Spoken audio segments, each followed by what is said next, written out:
Hello friends, welcome back to my channel. இது Monday morning lunch video எடுத்து போடலாம், lunch preparation video எடுத்து போடலான்ட்டு தான் போட்டுட்ருக்கேன். அதுக்கப்புறம் பார்த்திங்கன்னா லன்ச்சுக்கு அன்றைக்கி மண்டே மத்தி மீனும் வெறா மீனும் ஹஸ்பண்ட் வாங்கிட்டு வந்திருந்தாங்க. மத்தி மீன் ஃப்ரைக்காக வாங்கியிருந்தோம், அண்ட் வெறா மீன் குழம்புக்காக ரெண்டுமே வாங்கியிருந்தோம். வெறா மீன் குழம்புக்கு வச்சா நல்லாயிருக்கும் அப்படின்னு சொல்லிட்டு செலக்ட் பண்ணியிருந்தோம். அதுக்கப்புறம் மத்தி மீன் மேரினேஷனுக்காக அதை தான் மேரினேட் பண்ணிகிட்ருந்தேன். ஃபிஷ் ஃப்ரை மசாலா தான் யூஸ் பண்ணுவேன், அதுதான் மேரினேஷனுக்காக போட்டுட்ருந்தேன். அதுக்கப்புறம் பார்த்திங்கன்னா அதோட கார்ன்ஃப்ளவர், சால்ட்டு இதெல்லாம் போட்டிங்கன்னா நல்லா மசாலாஸ் நல்லா பிடிக்கும், மேரினேஷனுக்கு ரொம்ப நல்லாயிருக்கும். அதுக்கப்புறம் என்னோடய பெரிய பொண்ணு பார்த்திங்கன்னா அவளுக்கு குழம்பு மீனே பிடிக்காது. ஸோ வெறா மீனில் அதையும் தூக்கி மேரினேஷனுக்காக போட்டுட்டேன், வறுவலுக்காக போட்டுட்டேன். அவளுக்கு வறுவல் மீன் தான் ரொம்ப பிடிக்கும். ஸோ அதை ஃப்ரை பண்ணலாம் அப்படின்னு சொல்லிட்டு அதையும் மேரினேஷன் பண்ணி வச்சிட்ருந்தேன். யாருக்கெல்லாம் மீன் குழம்புனாலே பொதுவாக பிடிக்கும் அப்படின்றத சொல்லுங்கள். எங்கள் ஹஸ்பண்ட்க்கு குழம்பு மீன் தான் பிடிக்கும். மீன் குழம்பும் பார்த்திங்கன்னா 2 days வச்சு சாப்பிட்றது ரொம்ப பிடிக்கும். அது பொதுவாகவே செகண்ட் டே நல்ல டேஸ்ட்டாக இருக்கும் இல்லையா, மாங்காய்லாம் போட்டு வைக்கிறோம், நல்லாயிருக்கும் இல்லையா, அதனால் அது செலக்ட் பண்ணி வைப்பாங்க. குழம்பு தான் தாளிச்சிட்ருந்தேன். எண்ணெயெல்லாம் ஊற்றிட்டு அதுக்கப்புறம் வெந்தயம் போட்டு அதுக்கப்புறம் பார்த்திங்கன்னா வெங்காயம், தக்காளி இதெல்லாம் போட்டு நல்லா வதக்கிட்டு புளியில் கரைச்சி வச்சுருந்தேன். மிளகாத்தூள், அப்புறம் மல்லித்தூள், மஞ்சத்தூள் இதெல்லாம் போட்டு ஆல்ரெடி நான் மிக்ஸ் பண்ணி வச்சுருந்தேன். அதை தான் எடுத்து மிக்ஸ் பண்ணிவிட்டு இதெல்லாம் வதக்கி எடுத்துட்டு அதில் ஊற்றிட்டு கொதிக்க விட்டுட்டு நம்ம இறக்க வேண்டியதான். அவங்கவுங்க அவங்கவுங்க விருப்பத்துக்கு ஏற்ற மாதிரி தான் போடுவாங்க. எங்கள் வீட்டில் பார்த்திங்கன்னா காரம் கொஞ்சம் ஜாஸ்தியாக சாப்பிடுவோம். ஸோ மல்லித்தூள், மிளகாத்தூள் எல்லாமே கொஞ்சம் அதிகமாக தான் போடுவோம். மசாலாஸ் கொஞ்சம் அதிகமாக ஆட் பண்ணியிருந்தால் நல்லாயிருக்கும். அதை விட பார்த்திங்கன்னா புளிப்பும் ஜாஸ்தியாக இருக்கும் எங்களோட குழம்புல பார்த்திங்கன்னா. அதுக்கப்புறம் தேங்காயில் சின்ன வெங்காயம் போட்டு ஜீரகம் இதெல்லாம் போட்டு அரைச்சி அதோடு கலந்து ஊற்றிடுவேன். மல்லித்தூளும் கொஞ்சம் லைட்டாக எக்ஸ்ட்ராவாக கொஞ்சம் போட்டுக்குவேன். எல்லாமே அரைச்சி அதோடு சேர்த்து ஆட் பண்ணிக்க வேண்டியதான். எல்லாமே கொதித்ததுக்கப்புறம் நம்ம போட்டுக்கலாம். நடுவில் பார்த்திங்கன்னா என் பொண்ணு மீஷோவில் ஆர்டர் பண்ணியிருந்தாங்க, கம்மல்லாம் வாங்கியிருந்தாங்க. அதெல்லாம் தான் சும்மா காமிச்சிட்டு இது பண்ணிவிட்டு ஃபன் பண்ணிக்கிட்டு இருந்தா. என்னோடய வீடியோ நான் எடுத்துகிட்ருக்கும்போது தான் அதுதான் நானும் அவளும் இதுவாக பேசிகிட்ருந்தோம். மீஷோவில் கம்மல்லாம் பார்த்திங்கன்னா காலேஜ் யூஸ்க்காக ட்ரெண்டியாக நல்லா இருக்குது. இப்போ 8 PM ஆஃபர்ஸ் போட்டிருக்காங்க இல்லையா, அதில் போட்டிருந்தாங்க. அதில் பார்த்திங்கன்னா நல்லாவே இருந்துச்சு. செலக்ட் பண்ணி அவள் எடுத்திருந்தா, டெய்லி யூஸ் வியரிங்காக காலேஜ் போகிறதுக்காக அவள் செலக்ட் பண்ணி எடுத்திருந்தா. அதுக்கப்புறம் ஐஸ்கிரீம் தான் சாப்பிட்டுட்டு இருந்தேன். நடுவில் கொஞ்சம் குழம்பு செஞ்சிட்ருக்கும்போதே பார்த்திங்கன்னா பசி வந்துருச்சு. ஸோ ஒரு 2 ஸ்கூப் சாப்பிட்லாம் அப்படின்னு சொல்லிட்டு ஐஸ்கிரீம் தான் சாப்பிட்டுட்ருந்தேன். வெண்ணிலா ஐஸ்கிரீம் தான் வாங்கிட்டு வந்திருந்தாங்க, சாப்பிட்டுட்ருந்தேன். அதுக்கப்புறம் குழம்புலாம் கொதித்து முடிச்சிருச்சு. ஸோ மாங்காய் வாங்கிட்டு வந்திருந்தாங்க, நல்ல பெரிய மாங்காவாக இருந்துச்சு. பட் அது 20 rupeesங்கிறது என்னால் நம்பவே முடியல. வாங்கிட்டு வந்திருந்தாங்க. அதுக்கப்புறம் மாங்காவோட சேர்த்தே ஃபிஷ்ஷில் தலை இருக்கும் இல்லையா, வெறா மீனோட தலையை மட்டும் ஃபஸ்ட்டு போட்டு கொதிக்க விட்டுட்டேன். அது கொஞ்சம் கொதித்ததுக்கப்புறம் ஒரு 10 minutesக்கு அப்புறம் அதுக்கப்புறம் பார்த்திங்கன்னா குழம்புல போட வேண்டிய மீன்லாம் எடுத்து பீசஸ்லாம் கொஞ்சம் இருந்துச்சு, அதெல்லாம் தான் எடுத்து போட்டுட்ருந்தேன். எங்களுக்கு வந்து குழம்பு மீன்லாம் பிடிக்கும். பட் பெரிய பாப்பாவுக்கு தான் வந்து குழம்பு மீனே பிடிக்காது. ஸோ அவளுக்கு மேரினேஷன் ஃபிஷ் ஃப்ரைக்காக தனியாக எடுத்து அதை தனியாக வச்சுருந்தேன். அதையும் தனியாக ஃப்ரை பண்ணிக்கலாம் அப்படின்னு சொல்லிட்டு அதை தனியாக வச்சுருந்தேன். இந்த மீன்லாம் போட்டதுக்கப்புறம் கொஞ்சம் நேரம் கொதிச்சதுக்கப்புறம் நம்ம இறக்கிக்கலாம் அப்படின்ட்டு ஒரு 10 மினிட்ஸ் இருந்தால் போதும். அது வெந்து வந்துடும். நம்ம ரொம்ப ஓவர் குக் பண்ண வேணாம். நம்ம அதை வந்து லைட்டாக அப்படி அந்த இதோட பேனோட சேர்த்து கொஞ்சம் கலக்கி விட்டாலே போதும். அது என்ன ஆகிடும்னா வெந்துடும். நம்ம வந்து கரண்டியை போட்டு கிண்டணும் அப்படிங்கிற அவசியம் இல்லை. இந்த மாதிரி இதில் பேனில் வந்து நான் அப்படியே மிக்ஸ் பண்ணி விட்டுடுவேன். கரண்டியெல்லாம் போட்டு கிண்டுனா எல்லாமே அப்படியே என்ன சொல்கிறது, உடஞ்சி போயிடும். அப்புறம் முள்ளெல்லாம் சேர்த்து இதாகிடும், மிக்ஸ் ஆகிடும். ஸோ அது மாதிரி பண்ண மாட்டேன். அதுக்கப்புறம் நெக்ஸ்ட் வந்து பார்த்திங்கன்னா ஃபிஷ் வாங்கியிருந்தாங்க இல்லையா, வெறா மீன். அதில் பார்த்திங்கன்னா மீன் முட்டை இருந்துச்சு. மீன் முட்டை வந்து என்னோடய ஹஸ்பண்ட்க்கு ரொம்ப பிடிக்கும். ஸோ அதை தனியாக வந்து இது பண்ணிவிடு, பொரியல் மாதிரி பண்ணிவிடு அப்படின்னு சொல்லியிருந்தாங்க. ஸோ அதை தான் பொரியல் தான் பண்ணிகிட்டு இருந்தேன். எண்ணெய் ஊற்றி கடுகு போட்டு வெங்காயம்லாம் போட்டு தாளிச்சிட்டு மீன் முட்டையை தான் வந்து மீன் முட்டை ஒரு 4 கிட்ட இருந்துச்சு பார்த்திங்கன்னா, அதையும் சேர்த்து போட்டாச்சு. யாருக்கெல்லாம் மீன் முட்டை பிடிக்கும், மீன் பொரியல் பிடிக்கும் அப்படின்னு சொல்லுங்கள். அதை போட்டுட்டு அது பார்த்திங்கன்னா அப்படியே குட்டி குட்டியாக உருண்டையாக இருக்கும். நம்ம அதை வந்து வெங்காயத்தோடு சேர்த்து நல்லா கிளறி விட்டுக்கணும். நம்ம அதை வந்து நல்லா உடச்சி விட்டோம்னா அது உதிரி உதிரியாக ஆகிடும். நம்ம வந்து கிண்டி விட்டுட்டே இருக்க வேண்டியதான். கொஞ்ச நேரம் கிண்டி விட்டுட்டே இருந்தோம்னா அது உதிரி உதிரியாக ஆகிடுச்சுன்னா நம்ம அதுக்கப்புறம் வந்து தேவையான மசாலாக்கள்லாம் சேர்த்து போட்டுக்கலாம். மிளகாத்தூள் தேவைக்கு ஏற்ப கொஞ்சம் போட்டுக்கலாம். அதுக்கப்புறம் மல்லித்தூளும் கொஞ்சம் நான் போட்டிருக்கேன். அதுக்கப்புறம் உப்பு, அதுக்கப்புறம் ஃபிஷ் ஃப்ரை மசாலா கூட கொஞ்சம் லைட்டாக சேர்த்துக்கலாம், கொஞ்சம் வாசமாக இருக்கும். கரம் மசாலாவும் நான் சேர்த்துருந்தேன். எல்லாமே சேர்த்து செய்யலாம். சால்ட்டும் கொஞ்சம் தேவைக்கு ஏற்ப போட்டுக்கலாம். லைட்டாக தண்ணி தெளித்து விட்டுக்கலாம்.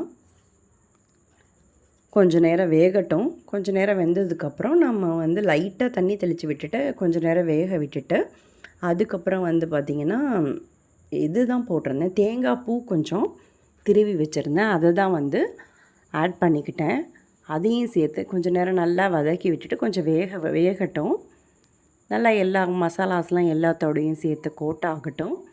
கோட் ஆனதுக்கப்புறம் நம்ம தேங்காயும் சேர்த்து கொஞ்சம் லைட்டாக இன்னும் கொஞ்சம் ஃப்ரை பண்ணி விட்டுட்டு நம்ம இறக்கிக்கலாம். இது சாப்பிட போகிற நேரத்தில் பார்த்திங்கன்னா செஞ்சு சூடாக சாப்பிட்டிங்கன்னா ரொம்ப டேஸ்டியாக இருக்கும்.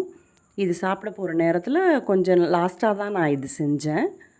நல்லாயிருக்கும். அது மாதிரி ஃபிஷ் ஃப்ரையும் பார்த்திங்கன்னா லாஸ்ட்டாக தான் செஞ்சேன். இதை ஒரு பவுலுக்கு ட்ரான்ஸ்ஃபர் பண்ணிவிட்டு எடுத்து சூடாக வச்சிடலாம். சூடாக சாப்பிட்டிங்கன்னா ரொம்ப டேஸ்டியாக இருக்கும். நீங்களும் இது மாதிரி ட்ரை பண்ணி பாருங்கள். உங்களுக்கெல்லாம் மீன் முட்டை செய்வீங்களா, வாங்குவீங்களா, பிடிக்குமா அப்படின்றதையும் கமெண்ட்டில் சொல்லுங்கள். இந்த மாதிரி வீடியோஸ் வந்து போடலாமா, கண்டினியூ பண்ணலாமா அப்படிங்கிறது நீங்கள் கமெண்ட்ஸில் சொல்லலாம். எனக்கு வந்து அவ்வளோவா கமெண்ட்ஸ் எதுவும் வர்றதில்ல. ஸோ நீங்கள் கமெண்ட் பண்ணிங்கன்னா இன்னும் என்னோடய சேனல் எப்படியெல்லாம் வந்து இம்ப்ரூவ் பண்ணலாம், வேறு என்னென்ன சேஞ்சஸ் பண்ணலாம் அப்படிங்கிறதெல்லாம் கொஞ்சம் சொன்னீங்கன்னா எனக்கு பெட்டராக இருக்கும். என்ன சொல்கிறது, என்னோடய சேனல் வந்து இப்போ தான் கொஞ்சம் கொஞ்சமாக டெவலப் ஆகிட்டுருக்கு. ரொம்ப டெவலப் ஆகிடுச்சுன்னு சொல்ல முடியாது. நான் ஆரம்பித்து எனக்கு மேக்ஸிமம் 3 இயர்ஸ் இருக்கும். 2020 வந்து என்னோடய பொண்ணு வந்து இது ஃபன்னாக ஆரம்பித்தாங்க. பட் அதை டிஸ்கண்டினியூ பண்ணிட்டாங்க. நான் 2023 கிட்ட தான் நான் வந்து திரும்பியும் ரீஸ்டார்ட் பண்ணி நான் பண்ணிகிட்ருக்கேன். என்னோடய சேனலுக்கு கொஞ்சம் சப்போர்ட் பண்ணுங்கள் ப்ளீஸ் எல்லோரும். நான் வந்து இது ஃபினான்ஷியலாகவும் கொஞ்சம் வீட்டில் கொஞ்சம் ப்ராப்ளம் ஓடிட்டுருக்கு. ஸோ இந்த சேனல் கொஞ்சம் இம்ப்ரூவ் பண்ணலாம், நம்மளும் கொஞ்சம் பார்ட் டைமாக ஏர்ன் பண்ணலாம் அப்படின்ற மாதிரி ஒரு எண்ணத்தில் தான் இதை ஆரம்பித்து நான் செஞ்சிட்ருக்கேன். என்னோடய எஃபோர்ட்டு ஃபுல்லாகவும் நான் போட்டிருக்கேன். உங்களுக்கே தெரியும், ஒவ்வொரு ஷாட்டுக்கும் ஆங்கிள்ஸ்லாம் திருப்பி திருப்பி வச்சு எடுக்கிறது ரொம்ப கஷ்டம், ரொம்ப கஷ்டம். உங்களுக்கே தெரியும் யூடியூப் வீடியோஸ் எடுக்கிறதுனா சும்மா இல்லை. கேட்டு பார்த்தா தெரியும். நானும் ரொம்ப ட்ரை பண்ணி தான் எஃபோர்ட்லாம் போட்டு தான் பண்ணிகிட்ருக்கேன். கொஞ்சம் நீங்களும் கொஞ்சம் ஹெல்ப்ஃபுல்லாக இருந்தீங்கன்னா நல்லாயிருக்கும். என்னோடய சேனலுக்கு சப்போர்ட் பண்ணுங்கள். பார்க்குறவங்க கொஞ்சம் என்னோடய சேனலுக்கு சப்போர்ட் பண்ணிவிட்டு, சப்ஸ்கிரைப் பண்ணிவிட்டு, லைக் பண்ணிவிட்டு அண்ட் தென் ஷேர் பண்ணுங்கள். உங்களோட ஃப்ரெண்ட்ஸ் அண்ட் ரிலேட்டிவ்ஸ்க்கு ஷேர் பண்ணிங்கன்னா என்னோடய சேனல் இம்ப்ரூவ் ஆகிறதுக்கு இன்னும் சான்சஸ் இருக்குது. ப்ளீஸ் கொஞ்சம் சப்போர்ட் பண்ணுங்கள். ப்ளீஸ் என்னோடய சேனல் இம்ப்ரூவ் ஆகிறதுக்கு இன்னும் மானிட்டைசேஷன் ஆகலை. என்னோடய சேனலை இன்னும் கொஞ்சம் சப்போர்ட் பண்ணி ஷேர் பண்ணிங்கன்னா நல்லாயிருக்கும். அதுக்கப்புறம் பார்த்தீங்கன்னா இதை பவுலுக்கு ட்ரான்ஸ்ஃபர் பண்ணிவிட்டு அதுக்கப்புறம் ஃபிஷ் ஃப்ரை தான் பண்ணலாம் அப்படின்னு சொல்லிட்டு தான் செஞ்சிட்ருந்தேன். ரெண்டுமே பண்ணியிருந்தேன். அதான் மத்தி மீன் அண்ட் வெறா மீன் ரெண்டுமே பண்ணியிருந்தேன். க்ளோஸ்அப்பில் தான் சும்மா ஜஸ்ட் காமிச்சிட்ருந்தேன், நல்லாயிருக்கா அப்படின்னு சொல்லிட்டு பாருங்கள். ஒவ்வொரு பெண்ணுக்குமே வந்து ஏர்ன் பண்ணணும், நம்மளோட ஃபேமிலிக்காக சைடில் இன்கம் கெயின் பண்ணணும் அப்படிங்கிறது எல்லாரோட பெண்களோட விருப்பமாக தான் இருக்கும். பட் எல்லா பெண்களாலும் செய்ய முடியல. இதுக்கு டோட்டலாக ஹஸ்பண்ட் சப்போர்ட்டும் வேணும். என்னோடய ஹஸ்பண்ட் பார்த்திங்கன்னா ரொம்ப சப்போர்ட் பண்ணுவார்னு சொல்ல முடியாது. சும்மா எப்போ பார்த்தாலும் நக்கல் பண்ணிவிட்டு கிண்டல் பண்ணிட்டு தான் இருப்பாங்க. நீ எல்லாம் என்ன சாதிச்சு கிழிக்க போகிற, அந்த மாதிரி தான் பேசுவாங்க. அது மனசுக்கு கஷ்டமாக இருக்கும். ஒரு சில நேரம் ரொம்ப அழுதுருக்கேன். சில நேரத்தில் எப்படி சொல்கிறது, அவங்களுக்கு முன்னாடி அழுகிறதுக்கு கொஞ்சம் இதுவாக இருக்கும். தனியாக இருக்கும்போது பார்த்திங்கன்னா நம்ம சமையல் செஞ்சிட்ருக்கும்போதே பார்த்திங்கன்னா ரொம்ப அழுகையாக வரும். இதெல்லாம் நினச்சி நிறையாவே அழுதுருக்கேன். ஸ்டார்டிங்லேருந்தே பார்த்திங்கன்னா நான் நிறையா கஷ்டத்தை தான் அனுபவிச்சிட்ருக்கேன் என்னோடய லைஃப்பில். நான் வந்து ஸ்டார்டிங் நிறையா வந்து விழுந்திருக்கேன் மீன்ஸ் மனசளவுலேயும் சரி, உடம்பளவுலேயும் சரி, நிறையா டைம் வந்து கீழே விழுந்துட்டு பார்த்திங்கன்னா என்னோடய போன்ஸ் வந்து கிராக் ஆகிடுச்சு. நிறைய கிராக் விழுந்திருக்கு. பட் வந்து இப்போ லாஸ்ட் டைம் பார்த்திங்கன்னா 2023 கிட்ட பார்த்திங்கன்னா என்னோடய போன் வந்து 2 துண்டாகவே உடஞ்சி போச்சு. உடஞ்சி போய் என்ன பண்ணுச்சுன்னா கிராக் விழுந்து 2 துண்டாகவே உடஞ்சி போய் இப்போ வந்து இது தான் வச்சுருக்காங்க, ராடு தான் வச்சுருக்காங்க, ஸ்டீல் ராடு தான் வச்சுருக்காங்க காலில். ஃபுல்லாக தொடக்கி கீழேருந்து முட்டிக்கால்லேருந்து லாஸ்ட் வரைக்கும், அடுத்த லாஸ்ட் எண்டு வரைக்கும் வச்சுருக்காங்க. அதுவே பார்த்திங்கன்னா ரொம்ப நேரம் ஒர்க் பண்ணிவிட்டு நைட் டைமில் பார்த்திங்கன்னா ரொம்ப பெயின் வந்துடும். ரொம்ப என்ன சொல்கிறது, ரொம்ப அழுவேன். அது கூட என்னோடய ஹஸ்பண்ட் பார்த்திங்கன்னா கவனிக்க மாட்டாங்க. அதுவே மனசுக்கு கஷ்டமாக இருக்கும். என்ன ஏதுன்னு கூட கேட்க மாட்டாங்க. அதெல்லாம் வந்து எப்படி சொல்கிறது, ஒவ்வொருத்தவங்க அனுபவிச்சிருந்தா தெரிஞ்சிருக்கும். நெக்ஸ்ட்டு வந்து எங்கள் வீட்டில் இது பத்தாதுன்ட்டு எங்கள் வீட்டில் உங்களுக்கே தெரியும், என்னோடய சேனல்ஸில் பார்த்திங்கன்னா காமிச்சிருப்பேன். லேப் அண்ட் ஜெர்மன் ஷெப்பர்ட் ரெண்டுமே வளர்க்குறோம். அவங்களுக்காக தான் வந்து இந்த மத்தி மீன் வாங்கணும்னு சொன்னோம் இல்லையா, அந்த மத்தி மீனோட தலையெல்லாம் வந்து சரி குக் பண்ணி கொடுக்கலாம், அதை அப்படியே கிரேவி மாதிரி செஞ்சு கொடுக்கலாம் அப்படின்னு சொல்லிட்டு பேனில் போட்டு அதோட வந்து மிளகாத்தூள், மல்லித்தூள், அப்புறம் ஃபிஷ் ஃப்ரை மசாலா, சால்ட்டு, கொஞ்சமாக சால்ட்டு போட்டுக்கணும். அதையும் போட்டு எல்லாத்தையும் வந்து ஃபஸ்ட்டு தலையை வந்து நல்லா இது பண்ணி விட்டுட்டு அதுக்கப்புறம் வறுத்து எடுக்க வேண்டியதான். அதுக்கப்புறம் பார்த்திங்கன்னா டைம் ஆகிடுச்சு. ஸோ ஃபிஷ் ஃப்ரை பண்ணலாம் அப்படின்னு சொல்லிட்டு சாப்பிட போகிற நேரத்தில் தான் ஃபிஷ் ஃப்ரை பண்ணுவோம். எல்லாமே அதுதான் ஃபிஷ் ஃப்ரை பண்ணிகிட்ருந்தேன். ஃபஸ்ட்டு வெறா மீன், அதுக்கப்புறம் மத்தி மீன் எல்லாமே போட்டுட்ருந்தேன். எங்கள் வீட்டில் வந்து தவா ஃப்ரை வந்து ரொம்ப பிடிக்கும். என்னோடய பொண்ணுங்களுக்கு பார்த்திங்கன்னா மோஸ்ட்லி வந்து இப்போ எண்ணெயில் வந்து டீப் ஃப்ரை பண்ணி கொடுத்தா பிடிச்சிட்ருந்துச்சு. இப்போ வந்து என்னோடய ஹஸ்பண்ட் வந்து இந்த பீச்லலாம் செய்வாங்க இல்லையா தவா ஃப்ரை, அது மாதிரி செய்யலாம் அப்படின்னு சொல்லிட்டு சரி அது மாதிரி பண்ணிகிட்ருந்தோம். இதுக்கு வந்து நல்லா கார்ன்ஃப்ளவர் போட்டு பண்ணிங்கன்னா நல்லா உதிராமல் மசாலாஸ்லாம் நல்லா கோட் ஆகிருக்கும். நான் ஒரு 1/2 அன் ஹவர் கிட்ட நல்லா மேரினேஷன் பண்ணி வச்சுருந்தேன். அதை தான் வந்து ஃப்ரை பண்ணிக்கிட்டு இருந்தேன். இதில் கருவேப்பிலை போடுறதுக்காக மறந்துட்டேன். இதோட மேலே வந்து அடியில் வந்து கருவேப்பிலை 2 சைடும் மேலே அடியில் 2 சைடும் கருவேப்பிலை போட்டு ஃப்ரை பண்ணிங்கன்னா நல்லா வாசமாக இருக்கும். நல்லா ஹெல்த்தியும் கூட. அதுக்கப்புறம் வந்து எல்லாத்தையும் ஃப்ரை பண்ணிவிட்டு லஞ்சு சாப்பிட்டுட்டு முடிச்சாச்சு. இந்த மாதிரி விலாக்ஸ் வந்து போடலாமா, உங்களுக்கு பிடிச்சிருக்கா அப்படிங்கிறத கமெண்ட்டில் சொல்லுங்கள். கமெண்ட்ஸ்லாம் அவ்வளோவா எனக்கு வர்றதில்ல. ஸோ என்னோடய சேனலுக்கு கொஞ்சம் சப்போர்ட் பண்ணுங்கள் ப்ளீஸ். என்னோடய சேனல் பிடிச்சிருந்தால் கொஞ்சம் லைக் பண்ணி ஷேர் பண்ணி சப்போர்ட் பண்ணுங்கள் ப்ளீஸ். என்னோடய ஃபிஷ் ஃப்ரையும் எப்படி இருக்குது அப்படிங்கிறத கமெண்ட்டில் சொல்லுங்கள். உங்கள் வீட்டில் இன்றைக்கி என்ன குழம்பு வச்சிங்க அப்படிங்கிறதையும் கமெண்ட்டில் சொல்லுங்கள்.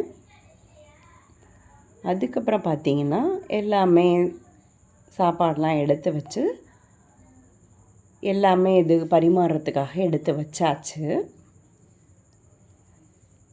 என்னோடய ஃபிஷ் ஃப்ரை வந்து அதுக்கப்புறம்